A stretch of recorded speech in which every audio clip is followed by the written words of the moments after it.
সর্বভারতীয় তৃণমূল কংগ্রেস মমতা বন্দ্যোপাধ্যায়ের নেতৃত্বে 21শে জুলাই যে শহীদ তর্পণ আমরা করব, মহামান্য আদালত আমাদের বিড়লা তারামণ্ডলের পাশে আমাদের যে জায়গাটি নির্দিষ্ট করে দিয়েছেন, কোর্টের অর্ডারে যা যা ছিল সেগুলো আমরা সব কমপ্লাই করেছি, সবটা কমপ্লাই করা হয়েছে।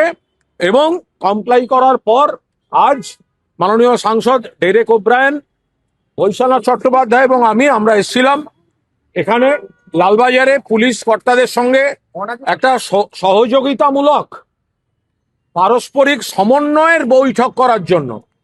তো আমরা সেই বৈঠকটি করেছি।